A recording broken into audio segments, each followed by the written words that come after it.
بسم اللہ الرحمن الرحیم۔ السلام علیکم ناظرین، امید ہے کہ آپ سب خیریت سے ہوں گے۔ آج ہم آپ کے لیے ایک بہت ہی دلچسپ ویڈیو لے کر آئے ہیں اور اس ویڈیو کا موضوع ہے ایک موچی کا قصہ۔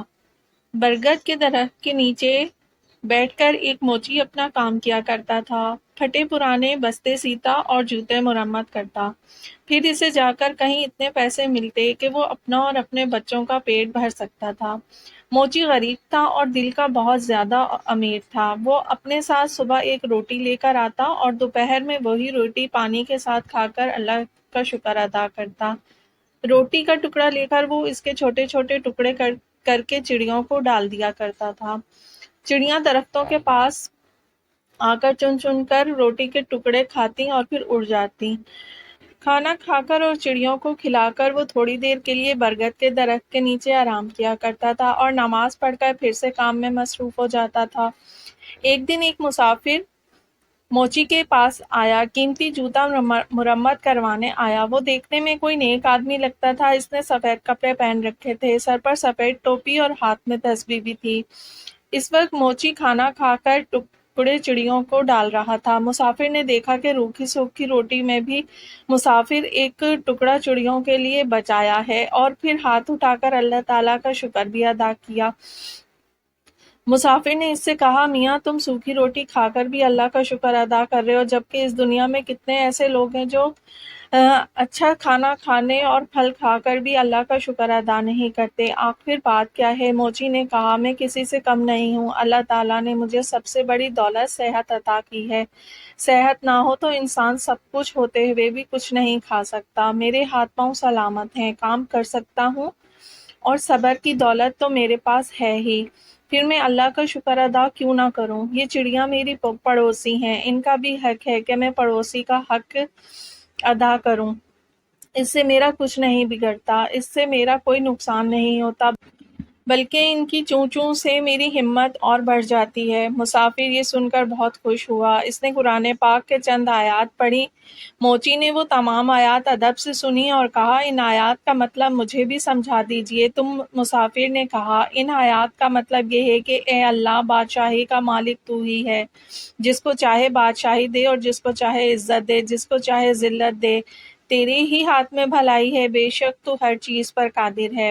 موچی نے مسافر کا جوتا مرمت کرتے ہوئے کہا، میں آپ سے مزدوری نہیں لوں گا، آپ مجھے چند آیات یاد کروا دیں، میں زبانی پڑھا کروں گا۔ مسافر نے موچی کو یہ آیات یاد کرائیں اور سلام کر کے چلا گیا۔ اسے آج بہت خوشی تھی، اس نے آج بہت اچھا سودا کیا تھا۔ اس کو جب بھی وقت ملتا وہ یہ آیات پڑھتا تھا اور یہ آیات اسے اتنی پیاری لگتی کہ وہ ننھی منھی چڑیوں کو بھی جھوم جھوم کر سناتا۔ چڑیاں جب بھی چوں چوں کرتی وہ کہتا، واہ بھائی واہ، آخر تمہیں بھی آیات یاد ہو گئی ہیں۔ اس طرح کئی دن گزر گئے اور کافی دن کوئی بھی جوتے مرمت کروانے نہیں آیا۔ موچی کے پاس تھوڑے سے پیسے تھے جن کا وہ آٹا لے کر آ گیا۔ کچھ دن کے لیے تو کھانے کا انتظام ہو گیا، لیکن اس کے پاس کام ابھی تک نہیں آیا تھا۔ آٹا بھی ختم ہو چکا تھا، چڑیاں بھی روٹی کا انتظار کرتے ہوئے چلی گئیں۔ موچی نے کئی دفعہ اٹھ کر پانی پیا، اسے بھوک لگ رہی تھی، ساتھ میں اسے اپنے بچوں اور بیوی کی بھی فکر تھی۔ شام کو تھکا ہارا گھر آیا، گھر میں کوئی اناج نہیں تھا، سب لوگ بھوکے ہی سو گئے۔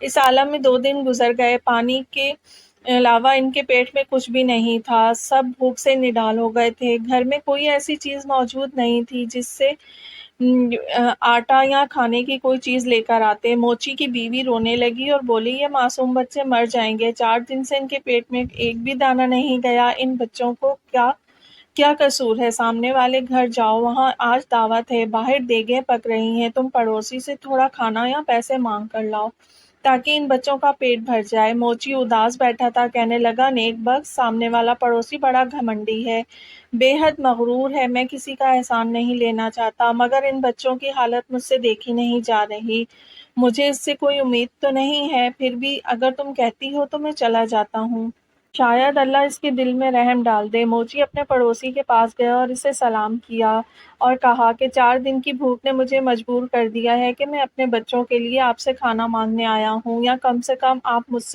مجھے کچھ پیسے ہی ادھار دے دیں، میرے پاس جیسے ہی پیسوں کا انتظام ہوگا میں آپ کو واپس کر دوں گا۔ بچوں کی حالت مجھ سے دیکھی نہیں جا رہی ہے۔ آپ کو یقین نہ آئے تو آپ میرے گھر چل کر دیکھ لیں، اگر آج بھی ان کو کھانے کو کچھ نہ ملا تو وہ مر جائیں گے۔ پڑوسی نے ہنستے ہوئے کہا، تو بڑا چالاک ہے۔ گھر کے باہر دیکھا کہ پکتی ہوئی دیکھیں دیکھی تو سوچا کہ کیوں نہ مانگ کر کھانا لا کر مزے سے اڑاؤں۔ جا رے بدبخت، محنت کر کے پیسے کمانا بڑا مشکل ہے، میں نے بھی بہت محنت کی ہے تب کہیں جا کر یہ گھر بنا ہے، تو جیسے مفت خورے پر پیسہ کیوں ضائع کروں۔ اب چچا بھاگ جا۔ موچی بیچارہ خاموش کھڑا رہا۔ اس نے اپنے نوکر کو آواز دے کر کہا، ارے ذرا اس کمینے موچی کو دھکا دے کر گھر سے باہر تو نکالو، کھانے کی خوشبو پر فقیروں کی طرح لپک کر آیا ہے، میرا پیسہ حرام کا نہیں جو اس پر ضائع کروں۔ دو تین نوکر بھاگتے ہوئے آئے، موچی کو دھکا دے کر گھر سے باہر نکال دیا۔ موچی میں طاقت نہیں تھی، دھکے کھا کر نیچے گر پڑا اور پتھر سے پیشانی ٹکرائی اور خون بہنے لگا۔ جیسے تیسے گھر کر کے اٹھا اور پیشانی پر ہاتھ رکھا اور مسجد کی طرف چل دیا۔ اس حال میں گھر جانے کی ہمت نہیں تھی، اس کے اندر بچے تو کھانے کی آس لگائے بیٹھے تھے، باپ کا انتظار کر رہے تھے۔ مسجد میں جا کر اس نے پہلے تو پیشانی صاف کی، پھر وضو کر کے نماز پڑھے اور پھر دعا میں اللہ تعالیٰ سے رو رو کر گناہوں کی معافی مانگی۔ روتے روتے کہنے لگا، اے اللہ، بادشاہی کا مالک تو ہے، تو جسے چاہے عزت دے، جسے چاہے ذلت دے، تیری ہی ہاتھ میں بھلائی ہے، تو ہر چیز پر قادر ہے۔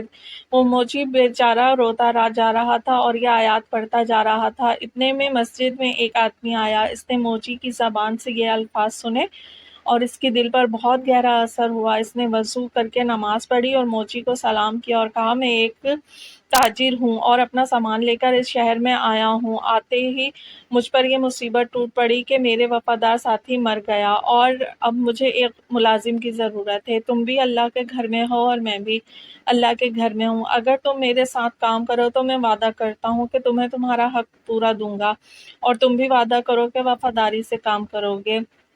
موچی نے اللہ کا شکر ادا کیا کیونکہ اللہ تعالیٰ نے اس کی دعا سن لی تھی۔ اس شخص نے موچی کو کچھ رقم دی، موچی نے اس سے کھانا خریدا اور گھر لے گیا، سب نے مل کر کھانا کھایا۔ موچی نے تاجر کے ساتھ مل کر کام کرنا شروع کر دیا، تھوڑی ہی مدت میں اس کے پاس بہت سے پیسے جمع ہو گئے۔ جب سوداگر اپنے وطن واپس جانے لگا تو موچی نے تجارت شروع کر دی، اللہ تعالیٰ نے برکت دی اور وہ موچی کچھ ہی عرصے میں شہر کا امیر ترین آدمی بن گیا۔ اس نے ایک خوبصورت گھر بنوایا اور وہی آیات جو ہر وقت پڑھتا تھا ایک پتھر پر لکھوا کر اپنے مکان پر لگوا دی۔ اس کے ہاں کئی نوکر کام کیا کرتے تھے، باورچی خانے میں بہت سارا کھانا پکتا تھا، کوئی غریب آدمی آتا تو موچی اسے عزت سے بٹھاتا، کھانا کھلاتا اور اس کی مدد کرتا۔ برگد کے درختوں پر جو چڑیا رہتی تھیں وہ انہیں بھی بھولا نہیں تھا، وہ اب بھی ہر روز انہیں ڈھیر سارا دانہ ڈال کر آتا۔ ایک دفعہ سردی کا موسم تھا، بارش ہو رہی تھی، تبھی دروازے پر کسی نے دستک دی۔ نوکر نے دروازہ کھولا تو ایک آدمی پھٹے پرانے کپڑوں میں باہر کھڑا کانپ رہا تھا۔ نوکر اسے اندر لے کر آیا اور اسے کپڑے لا کر دیے اور باورچی خانے میں جا کر اسے گرم گرم کھانا لا کر دے دیا، اور اس آدمی کی حالت دیکھ کر نوکر رونے لگا۔ اتفاق سے موچی اس وقت جاگ رہا تھا، اس نے نوکر کو روتا دیکھ کر پوچھا، کیا بات ہے؟ اس نے کہا، حضور، آپ کے دروازے پر جو آیات لکھی ہیں ان کا مطلب آج مجھے سمجھ آیا ہے۔ ابھی جب فقیر آیا ہے، چند سال پہلے وہ بڑا امیر آدمی ہوا کرتا تھا، اس کا بڑا مکان تھا، اس کے پاس بہت سی دولت تھی، مگر یہ شخص ہر کسی کو حقیر جان کر اسے ذلیل کیا کرتا تھا، کسی کو صدقہ خیرات نہیں دیتا تھا، اور آج اللہ تعالیٰ نے اسے خود فقیر بنا کر یہاں بھیجا ہے۔ میں اس کے گھر میں ملازم تھا، میرا بیٹا بہت بیمار پڑا تھا، میں نے اس سے کچھ روپے مانگے مگر اس نے مجھے دھکے دے کر باہر نکال دیا، میرا بچہ علاج نہ ہونے کی وجہ سے مر گیا اور آج اسے اس برے حال میں دیکھ کر مجھے رونا آ گیا۔ واقعی اللہ تعالیٰ ہر چیز پر قادر ہے، عزت اور ذلت اسی کے ہاتھ میں ہے۔ موچی دوسرے کمرے میں گیا، اس نے دیکھا کہ اس کا وہی مغرور پڑوسی تھا جس نے اسے دھکے دے کر باہر نکالا تھا۔ موچی نے اسے سلام کیا اور کہا، میں آپ کا وہی غریب پڑوسی ہوں جو موچی کا کام کیا کرتا تھا، ایک بار کئی دن کے فاقے نے مجھے آپ کے در پر جانے پر مجبور کر دیا تھا اور آپ نے مجھے دھکے دے کر وہاں سے نکال دیا تھا، میری پیشانی پر اس دن لگنے والی چوٹ کا نشان اب تک موجود ہے۔ پڑوسی نے موچی کو پہچان لیا اور روتے روتے کہنے لگا، اللہ تعالیٰ نے مجھے سزا دی ہے، میرا سارا کاروبار تباہ ہو گیا، بیوی مر گئی، بچے آوارہ ہو گئے ہیں، خود بیمار ہو گیا ہوں، گھر بھی بک گیا ہے، اپنا سر چھپانے کو جگہ نہیں ہے اور نہ ہی کوئی آسرا، سچ کہتے ہیں جو بھی یہ دولت پر غرور کرتا ہے اس کا انجام برا ہوتا ہے۔ واقعی اللہ تعالیٰ جسے چاہے عزت دیتا ہے اور جسے چاہے ذلت دیتا ہے۔ اسی کے ہاتھ میں بھلائی ہے اور وہی ہر چیز پر قادر ہے۔ موچی نے کہا ہاں، ہر چیز اللہ کے اختیار میں ہے اور اللہ کی ذات کے علاوہ کسی پر بھی بھروسہ نہیں کرنا چاہیے۔ ارے بھائی، پیسہ کیا آنی جانی چیز ہے، اس پر غرور کرنا اچھی بات نہیں۔ خیر، اب تمہیں بہت سزا مل چکی ہے، سچے دل سے اللہ تعالیٰ سے توبہ کرو۔ اللہ تعالیٰ اپنے بندوں پر بڑا مہربان ہے، وہ ضرور تمہاری توبہ کو قبول کرے گا۔ میں تمہیں خود سے کچھ رقم دیتا ہوں، اس سے تجارت کرو، اللہ تعالیٰ تمہاری مدد کرے گا، بے شک اللہ تعالیٰ ہر چیز پر قادر ہے۔ دوستو، امید ہے کہ ہماری آج کی ویڈیو آپ کو پسند آئی ہوگی۔ ویڈیو اچھی لگی ہو تو ہمارے چینل کو لائک کرتے سبسکرائب ضرور کیجیے گا۔ نئی ویڈیوز کے ساتھ جلد حاضر ہوں گے۔ ابھی تک کے لیے اجازت دیجیے، اللہ حافظ۔